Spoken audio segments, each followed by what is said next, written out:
kokiais didžiausiais iššūkiais susidūrėte? Buvo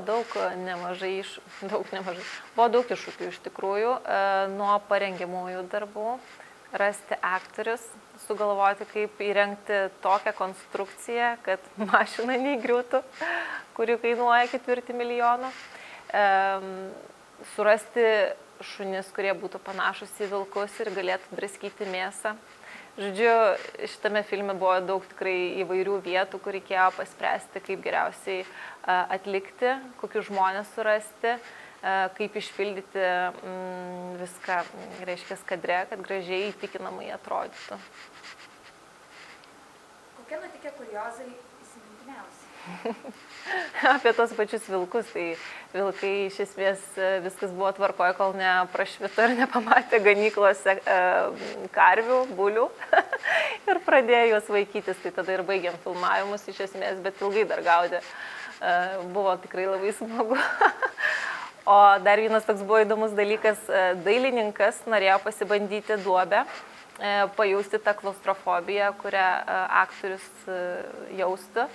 Ir užsidarė joje, begaminant tą duobę. Ir kadangi buvo sienos išcementuotos, tai sustingo ta plokštė, su kuria užsidarė ir jie užstrigo iš tikrųjų dviese duobėje.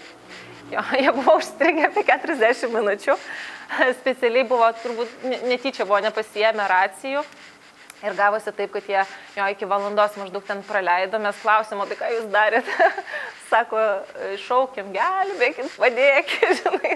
Bet nieks netėjo. Tai po to kažkaip jie ten atsikrapštė. Tai šitas buvo įsimintinas, buvo labai labai juokinga iš tikrųjų. Ar buvo moralinių ar etinių temų?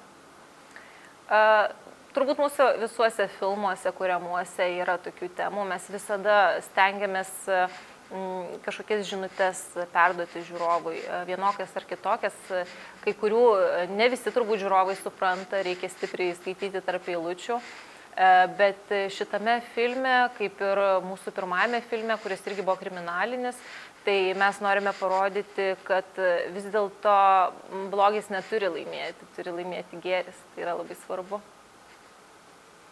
Kokią žinutę siunčia filmas? Kad turi visada pasirinkimą. Arba į kairę, arba į dešinę. Ir jau kai pasirinksi, taip ir nusilemsi savo likimą. Todėl visi neigiami aktoriai pas mus filmuose dažniausiai baigia nelabai gerai. Kodėl toks filmas? Ir pavadinimas turi gilesnę prasmę? Turi. Galvojam apie pavadinimą ilgai. Pradžioj norėjom šiaip pavadinti duobė, bet duobėje nusako ir patį, reiškia, veiksmą, vietą, ne, ir kad tai jau tikrai vyks duobėje. O apskritai toks perkeltinė prasme, tai kas žino, kas nežino, tai mūsų kompanija yra tokia, kaip čia pasakius, apipinta kalbomis, mitais ir taip toliau. Tai iš esmės mes su praeitų projektų esam papuolę į duobę. Tai dabar kapanojamės iš jos, dėl to taip ir filmą pavadinau. Kaip reaguojate į kritiką, kad kriminaliniai filmai gali romantizuoti nusikalstamumą? Mes niekada neromantizuojame nusikalstamumo.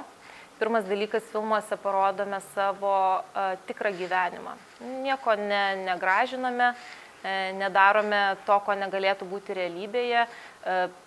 Visi nusikaltimai, kurie vyksta, pavyzdžiui, pas mus siužete filmų, tai vyksta praktiškai kasdieną ir mūsų šalyje, ir kitose šalyse. Tai mes visada parodome veiksmą ir atoveiksmį, kaip ir minėjau, susilaukia, reiškia, neigiami personažai ir jų veiksmai atoveiksmio.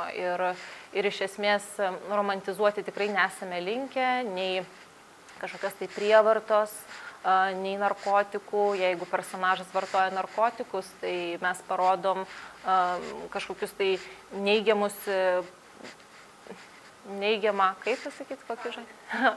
padarinius, taip. Ir galbūt tokiomis žinutėmis mes savo žiūrovui galėtume įtaigiau parodyti, nes filmų visada galima parodyti įtaigiau negu tik pasakojant, ne, tiesiogiai, pavyzdžiui, žmogui, ypač jaunimui.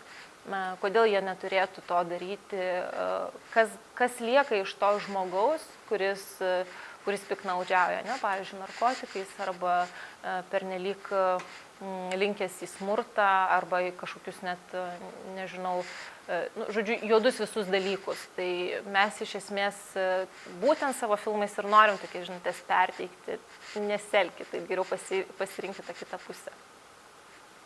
Kaip vertinate filmų pramonės atsakomybę dėl socialinio poveikio? Ji, aš manau, yra viena didžiausių. Filmai apskritai yra labai paveikus dalykas, jie formuoja gyvenimų žmonių.